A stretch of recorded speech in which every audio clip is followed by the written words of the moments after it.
नमस्ते बच्चों, आज हम क्लास 11 के सेकंड डिविजन में आने वाले पाठों में से चाय असम की एक पहचान पाठ का विश्लेषण करेंगे। जैसे कि आप लोगों को पता है कि हमारा राज्य असम जो चाय के लिए प्रसिद्ध है, दुनिया भर में प्रसिद्ध है। आज इस पाठ के माध्यम से हम जानेंगे कि असम में चाय की उत्पत्ति कैसे हुई, किन लोगों के कारण असम में चाय की शुरुआत हुई। ऐसे बहुत सारे प्रश्न जो है उसका उत्तर हम इस पाठ के माध्यम से जानेंगे। तो शुरू करते हैं पाठ को। चाय असम की पहचान। पक्की सड़क के बीच से होती हुई गाड़ी धीरे धीरे आगे बढ़ी। पक्की सड़क थी, कुछ लोग कहीं जा रहे थे, गाड़ी धीरे धीरे आगे बढ़ रही थी। दोनों ओर के हरे हरे पत्ते वाले पौधों को देखकर, दोनों ओर पहाड़ों के बीच में रास्ता है, इसके ऊपर से गाड़ी जा रही थी, दोनों ओर में हरे हरे पत्ते थे। इसको देखकर शबनम नाम की एक लड़की और रोहन नाम का एक लड़का खुशी से उछल पड़े। उन लोगों को बहुत खुश लगा, मतलब बहुत अच्छा सिनेरियो देखने के बाद, दृश्य देखने के बाद उन लोगों को जो खुशी महसूस होता है, उन लोगों को भी वो खुशी महसूस हुआ, क्योंकि पहली बार उन लोगों को ऐसा दृश्य देखने को मिला, क्योंकि वो जिंदगी में पहली बार ऐसे दृश्य को उन लोगों को देखने को मिला। चारों तरफ हरियाली और बीच में से एक रास्ता, जिस रास्ते के ऊपर से उन लोगों का गाड़ी जा रहा था।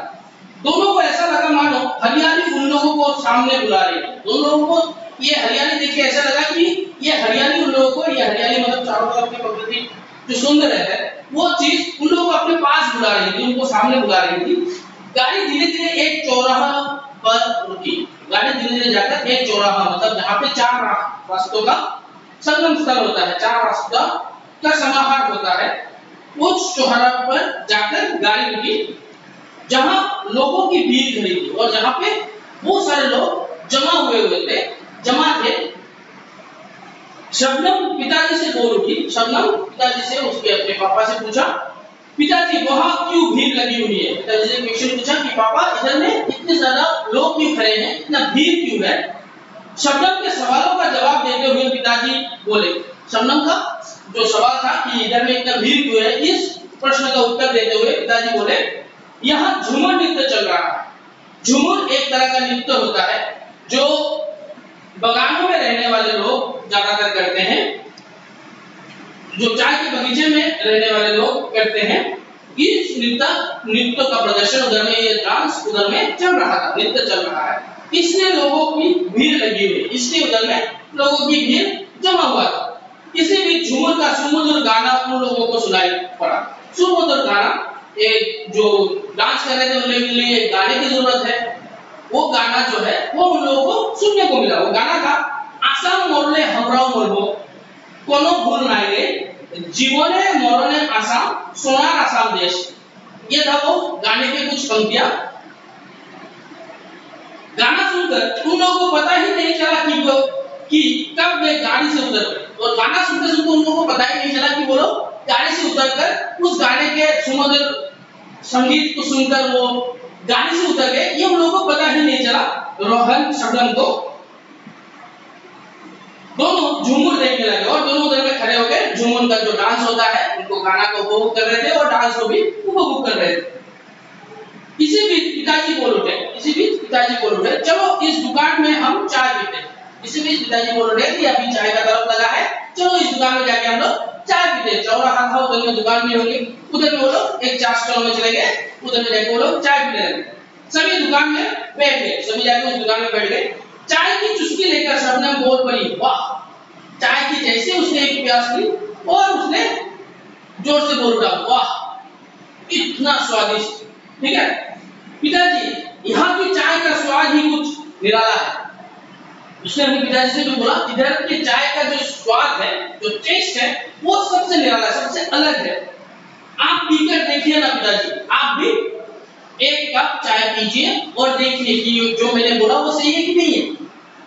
चाय के कप पर मुंह रखकर पिताजी बोलने लगे। हाँ, चाय के कप पर जैसे पिताजी ने भी एक चुस्की ली और उन्होंने वो बोल रहे कि हाँ चाय तो बहुत अच्छी बनी, चाय बहुत ही अच्छी बनी है, इसकी खुशबू भी बढ़िया है, इस चाय की खुशबू जो है, जो महक है वो भी बहुत बढ़िया है। ये चाय हमारे असम की है, ये चाय जो है वो हमारे असम राज्य की है, असम की है। ये हमारे असम की एक पहचान है, ये असम की एक पहचान है। असम जो दुनिया भर के लोग असम को जानते हैं, चाय के लिए ज्यादातर लोग असम को जानते हैं। ये असम की एक पहचान है, एक आइडेंटिटी है। आते समय सड़क के दोनों ओर तुम लोगों ने जो हरे हरे पत्तों वाले पौधे देखते हुए आए हो, ये वही चाय। और आते समय उन लोगों ने जो दोनों तरफ सड़कों के दोनों साइड में उन लोगों ने जो हरे हरे हरियाली देखे थे, हरे हरे पत्ते देखे थे, वो सब यही चाय है। ये पिताजी उन लोगों को बोल रहे थे, वो चाय के पौधे थे जो हम लोग पी रहे हैं, जो चाय वो लोग पी रहे हैं, वो उसी चाय के पत्तों से बना हुआ है। चलो देर हो रही है, पिताजी बोले चलो देर हो रही है। वे लोग फिर रवाना हुए, फिर गाड़ी लेके वो लोग रवाना हुए। गाड़ी चल पड़ी, गाड़ी आगे बढ़ती रही। गाड़ी की गति मतलब स्पीड होता है, धीरे धीरे बढ़ने लगी। गाड़ी की स्पीड वो लोग धीरे धीरे बढ़ने लगे। बातों बातों में रोहन ने पिताजी से पूछा, बातों ही बातों में वो लोग गाड़ी में जा रहे थे, पूछ रहे थे, तो बातों बातों में उसने पिताजी से पूछा, पिताजी इन हरे हरे पत्तों से चाय कैसे बनती है? पिताजी से पूछा कि इस हरे हरे पत्तों से चाय कैसे बनाया जाता है। ये आप लोगों के भी दिमाग में ये क्वेश्चन आता होगा कि चाय कैसे बनता होगा, तो अभी आंसर हम लोगों को ये प्रश्न का उत्तर मिल जाएगा। हाँ, तुमने ये बहुत अच्छा सवाल पूछा। पिताजी ने बोला हाँ बेटा, ये कुछ प्रश्न जो तुमने पूछा ये बहुत अच्छा प्रश्न था, सवाल था। सुनो, चाय के बगीचे से पहले हरे हरे कोमल पत्ते तोड़े जाते हैं। चाय के बगीचे से पहले छोटे छोटे जो कोमल पत्ते होते हैं चाय के ऊपर, चाय के पौधे अगर तुम लोगों ने देखा है तो ऊपर देखा छोटा छोटा जो पत्ता होता है, वो पत्ते को तोड़े जाता है। ये काम चाय मजदूर लोग करते हैं। ये जो काम होता है ये चाय के जो मजदूर होते हैं, लेबर जो होते हैं, वो लोग करते हैं। इतने में शबनम खुशी से चिल्ला उठी और यही बात चल रहा था कि शबनम अचानक चिल्ला उठी, अरे भैया ऐसे चिल्ला के बोले, अरे भैया देखो तो वे महिलाएं एक साथ चाय के कोमल पत्तियां तोड़ रही हैं। और चाय के बगीचों में तुम लोग भी अगर कोई भी यात्रा करने के लिए जाओगे तो तुम लोग भी चाय के बगीचों में देखेंगे बहुत सारे महिलाएं पीछे एक टोकरी लगा के सामने से चाय के पत्ते ऐसे ऐसे करके तोड़ रहे हैं और पीछे फेंक रहे हैं। तो यही चीज शबनम ने पहली बार देखा था, इसलिए उसने एक्साइटमेंट में आके अपने भैया को जोर जोर से बुलाना शुरू कर दिया। देखो वे महिलाएं एक साथ चाय के कोमल पत्तियां तोड़ रही है, कितनी अच्छी लग रही है, कितना सुंदर देखने में लग रही है ये महिलाएं। तो हाँ वे बहुत अच्छी लग रही है, रोहन बोल पड़ा। रोहन भी देख के बोल पड़ा हाँ ये लोग तो बहुत अच्छे लग रहे हैं देखने में। पिताजी दोनों के बातों को आगे बढ़ाते हुए कहने लगे और पिताजी वही पुराना टॉपिक कि चाय कैसे बनाया जाता है, इस बात को आगे बढ़ाते हुए कहने लगे। साधारण तो यही बात को आगे बढ़ाते हुए उन्होंने कहने लगे कि साधारण तो चाय के बगीचों में पत्ते तोड़ने का काम ज्यादातर महिलाएं करती हैं। चाय के बगीचों में पत्ते तोड़ने का काम, जो कोमल पत्ते होते हैं चाय के पौधे का, उसको तोड़ने का काम ज्यादातर महिलाएं करती है। इसके बाद पत्तों को सीडीसी मशीन पर दिया जाता है। इसके बाद ये पत्ते को सीडीसी नामक एक मशीन के ऊपर दिया जाता है, जहां पर दिया जाता है। इस तरह मशीन से कई प्रकार के चाय निकाले जाते हैं और इस तरह वही मशीन से बहुत सारे प्रकार के चाय, कुछ छोटे दाने वाले चाय, कुछ बड़े दाने वाले चाय, कुछ पत्तियों की जैसे चाय, ऐसे चाय बहुत सारे निकाले जाते हैं। यहाँ से कुछ ही दूरी पर जोरहाट के टोकलाई में विश्व का प्रथम और एशिया का सबसे बड़ा चाय का रिसर्च सेंटर है। और यहाँ से वो लोग जहाँ पे थे उधर से थोड़ी दूर टोकलाई नामक जगह पे, जोरहाट के टोकलाई नामक जगह पे विश्व का प्रथम, वर्ल्ड का पहला और एशिया का सबसे बड़ा चाय रिसर्च सेंटर मतलब चाय का अनुसंधान केंद्र जिसे कहते हैं, वो है टोकलाई टी रिसर्च सेंटर अवस्थित है। टोकलाई टी रिसर्च सेंटर कहा जाता है उसको, वो उधर में अवस्थित है जोरहाट के टोकलाई शहर में। इसको अंडरलाइन करके रखना। मौका मिले तो हम कभी इसे देख लेंगे और उन लोगों का अगर कभी भी चांस मिला तो वो लोग भी ये देख लेंगे। शबनम पिताजी की सारी बातें सुन रही थी। शबनम ध्यान से अपने पिताजी की हर एक बातें को सुन रही थी। वो बोल पड़ी, पिताजी हमारे आश्रम में चाय की शुरुआत कब और कैसे हुई? जो क्वेश्चन आप लोगों के दिमाग में भी आता होगा कि चाय की शुरुआत असम में कैसे हुई, यही क्वेश्चन इधर में है कि वो भी बोल पड़ी कि असम में चाय की शुरुआत कब और कैसे हुई थोड़ा सा बताइए ना। पापा से वो पूछ रहा कि थोड़ा बताइए ना कि असम में चाय की शुरुआत कैसे हुई। शबनम के आग्रहपूर्ण सवाल का उत्तर देते हुए शबनम ने हट से जो क्वेश्चन पूछा था उस प्रश्न का उत्तर देते हुए पिताजी कहने लगे, पिताजी ने बोला, धान की खेती के भांति चाय की खेती की शुरुआत सबसे पहले चीन में हुई। धान की खेती का शुरुआत भी सबसे पहले चीन में हुई और उसी तरह चाय की खेती का शुरुआत भी सबसे पहले चीन में हुई। इसको भी अंडरलाइन करके रखना आप लोग।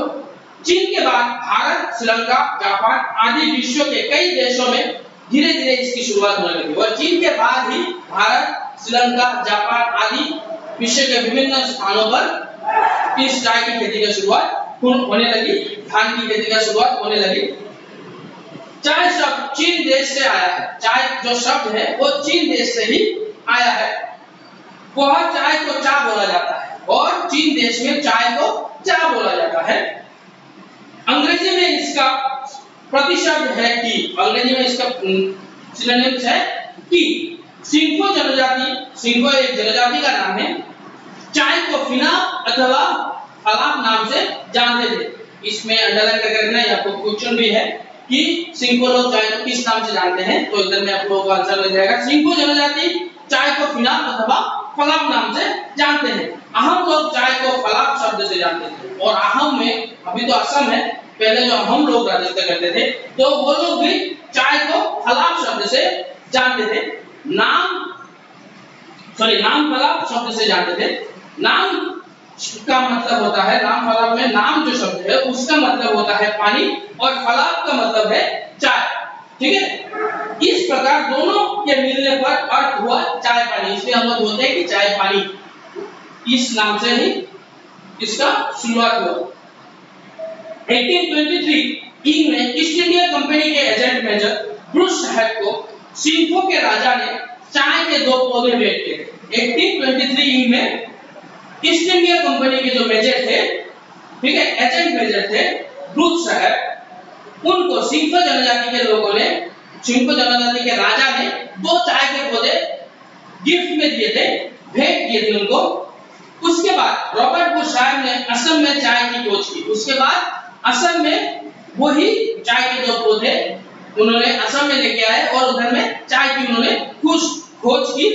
इस काम में असम के प्रथम चाय कृषक मनीराम देवान ने भी उनकी मदद की थी और इसी काम में मनीराम देवान ने एक कृषक जो थे उन्होंने ब्रूस साहब के, रॉबर्ट ब्रूस साहब का मदद की थी। इस तरह रॉबर्ट ब्रूस साहब की खोज से ही असम में चाय की खेती का श्रीगणेश हुआ था।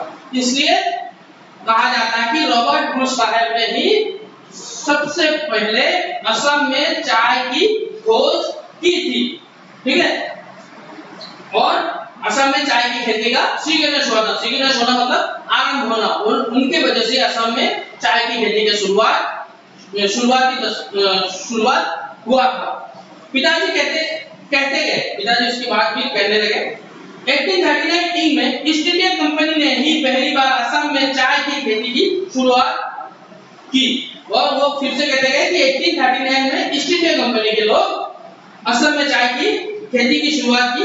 इसके बाद भारत के अन्य राज्यों में भी चाय की खेती की शुरुआत धीरे धीरे होने लगी। इसके बाद भारत के अन्य राज्यों में भी चाय की खेती की शुरुआत होने लगा। असम का पहला चाय बागीचा चबुआ चाय बागीचा, असम का जो पहला चाय बागीचा है उसका नाम है चबुआ चाय बगीचा। इसको भी अंडरलाइन करके रखो। इसी बीच रोहन फिर बोल उठा, इसी बीच यही बात चल रहा था कि अचानक रोहन फिर से बोल उठा, पिताजी ये वही मनीराम दीवान है ना जिन्होंने स्वाधीनता संग्राम में अपना जीवन न्यौछावर किया था। रोहन फिर से बोल रहा कि वे वही मनीराम दीवान है ना जिन्होंने स्वतंत्रता संग्राम में अपना जीवन का न्यौछावर किया था। तो पिताजी बोले हाँ वे ही है। पिताजी बोल रहे हाँ वे वही है। वे हमारे असम के प्रथम चाय कृषक ही नहीं बल्कि देश प्रेमी भी थे। वो प्रथम चाय कृषक ही नहीं, वो असम के प्रथम चाय कृषक ही नहीं बल्कि वो एक अच्छे देश प्रेमी भी थे। उन्होंने 1853 में असम असम में 2 चाय बगीचे स्थापित किए थे। उन्होंने 1853 में असम में 2 चाय बगीचे भी स्थापित किए थे। पहला है चीनावाला चाय बगीचा, पहला का नाम है चीनावाला चाय बगीचा और दूसरा है चलेंग चाय बगीचा। ये 2 चाय बगीचों का स्थापना उन्होंने किया था। इन दोनों बगीचों के कारण वे एक मशहूर चाय कृषक के रूप में जाने जाते हैं। इन दोनों चाय बगीचों के कारण ही वो एक मशहूर चाय कृषक के रूप में जाने जाते हैं। इतने में ड्राइवर ने गाड़ी फिर रोक दी, इतने में ही ड्राइवर ने गाड़ी फिर से रोक दी क्योंकि दोनों को बहुत भूख लगी थी, क्योंकि उन लोगों को बहुत ज्यादा शबनम और रोहन को बहुत भूख लगा था। इसी समय दिन के 2 बज रहे थे और दिन के 2 बज रहे थे। सबने भोजन किया, सबने खाना खाया, गाड़ी ने फिर गति ली, गाड़ी ने फिर स्पीड पकड़ा। पिताजी फिर बोलने लगे, पिताजी फिर से बोलने लगे, हमारे असम में छोटे बड़े कई चाय बगीचे हैं। असम में छोटे बड़े मिलाकर बहुत सारे चाय बगीचे हैं। 2001 इंक के आंकड़ों के अनुसार हमारे असम में लगभग 2500 छोटे चाय बगीचे हैं। 2000 इंक के रिपोर्ट चाय बगीचे की हिसाब लगाने के बाद ये पता चला कि 2500 से भी ऊपर असम में चाय के बगीचे हैं। ज्यादातर चाय के बगीचे ऊपरी असम में स्थित है। अपर असम में ज्यादातर चाय के बगीचे स्थित है। पिताजी और कुछ कहना चाहते थे कि रोहन बीच में ही बोल उठा। पिताजी और कुछ भी बोलना चाहते थे कि रोहन बीच में से बोल उठा। पिताजी लोग चाय क्यों पीते हैं? उसका क्वेश्चन है, पिताजी लोग चाय क्यों पीते हैं? क्या इसकी कोई उपयोगिता है? क्या इसकी कुछ अच्छाई है? कुछ शरीर के लिए कुछ अच्छा होता है इससे? हाँ क्यों नहीं? पिताजी बोले हाँ क्यों नहीं। पिताजी ने उत्तर दिया, साधारणतः लोग जनरली लोग शरीर एवं मन में ताजगी लाने के लिए चाय पीते हैं। साधारणतः हम लोग क्या करते हैं, जब नींद का महसूस होता है तो हम लोग चाय पी लेते हैं, तो शरीर में थोड़ा एनर्जी आता है। शरीर एवं मन में ताजगी लाने के लिए लोग चाय पीते हैं। और वैज्ञानिकों के अनुसार चाय पीने से फेफड़ों के रोग मतलब लंग्स की बीमारी, कैंसर, ठीक है, हैजा मतलब कोलेरा जो बीमारी होता है, टाइफाइड जो बीमारी आदि रोग होने की संभावना कम होती है। ये सब बीमारियां होने की संभावना कम होता है चाय पीने से। पिताजी ने आगे कहा, भारतवर्ष के ज्यादातर लोग चाय पीते हैं और विश्व में भी इसकी बहुत मांग है। और पिताजी ने फिर से बोला कि भारतवर्ष के ज्यादातर लोग चाय पीते हैं और विश्व में, वर्ल्ड में भी इसकी बहुत ज्यादा मांग होती है चाय की। जिन देशों के पास चाय नहीं है वे अन्य देशों से इसका आयात करते हैं, और जिन देशों के पास चाय की खेती नहीं होता है, चाय नहीं होता है, वो लोग दूसरे देशों से इसका इंपोर्ट करते हैं अपने देश में, आयात मतलब इंपोर्ट, ठीक है। विश्व में सबसे ज्यादा चाय असम में ही होती है और वर्ल्ड में सबसे ज्यादा चाय असम में होती है, क्योंकि यहाँ की मिट्टी चाय की खेती के लिए बहुत उपयोगी है। क्योंकि इधर की जो मिट्टी है वो चाय के लिए बहुत ही उपयोगी है। असम की चाय की विश्व बाजार में एक अलग पहचान है। असम की चाय की विश्व बाजार में, वर्ल्ड मार्केट में इसकी बहुत ज्यादा वैल्यू है। कहा जाता है कि चाय के कारण ही अंग्रेजों ने असम में पहली बार 1885 में रेलगाड़ी चलाने की व्यवस्था की थी। 1885 में असम में ये जो रेलगाड़ी चलता है ये चाय की वजह से ही शुरू हुआ है, ताकि चाय रेलगाड़ी चलेगा तो चाय इधर से उधर लेके जा सकते हैं, इंग्लैंड में लेके जा सकते हैं। इसलिए इस तरह देखा जाता है कि हमारा असम चाय के लिए ही आज विश्व में प्रसिद्ध है। इसलिए देखा जाए तो हमारा असम चाय के लिए विश्व भर में प्रसिद्ध है। ऐसे ही गपशप करते करते वे लोग शिवसागर पहुंच गए और आज अभी पता चला कि वो लोग गाड़ी से कहाँ जा रहे थे। वो लोग अपने घर को छोड़कर शिवसागर उन लोगों के घर में जा रहे थे, वो लोग यात्रा पे निकले थे। तो ये था आप लोगों का आज का पाठ। इससे हम लोग को बहुत सारे प्रश्नों का उत्तर मिल जाता है, जैसे चाय की, जो मैंने पहले बोला था कि चाय की खेती की शुरुआत कैसे हुई, किन लोगों के कारण चाय की खेती की शुरुआत हुआ असम में, आज असम विश्व भर में किस लिए प्रसिद्ध है, चाय के लिए प्रसिद्ध है। हर एक प्रश्न आप लोगों को मिलेगा। पाठ को फिर से एक बार आप लोग घर में पढ़ना।